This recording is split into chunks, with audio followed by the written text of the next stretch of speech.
శ్రీశైలానికి పుణ్యస్నానానికి, స్వామివారి దర్శనానికి విచ్చేసే భక్తులకు ఓ శుభవార్త. ఇప్పుడు మీరు పయనమయ్యే ప్రతి అడుగులో మరింత సౌకర్యం, మరింత శాంతి, మరింత భక్తి అనుభవాన్నిచ్చేందుకు శ్రీశైల దేవస్థానం ఏర్పాట్లు ముమ్మరంగా చేపడుతోంది.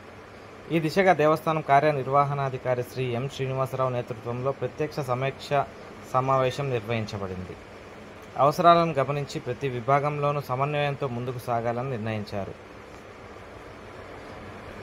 చక్రాల కుర్చీలు, బేబీ ఫీడింగ్ సెంటర్లు, నిరంతరం అల్పాహారం అందించే మంచినీటి సౌకర్యం, శుభ్రతపై మరింత ఫోకస్, అన్నప్రసాద వితరణ, రుచికరమైన భోజనానికి ఎమర్జెన్సీ గేట్లు, అత్యవసర సమయంలో భద్రతా విషయమై ఎమర్జెన్సీ గేట్లు తదితర విషయాలపై ప్రత్యేక శ్రద్ధ తీసుకున్నారు. భక్తులే దేవుళ్ళ రూపం అనే ధ్యేయంతో శ్రీశైల దేవస్థానం మరింత సమర్థవంతంగా సేవల దిశగా ముందుకెళ్తోంది.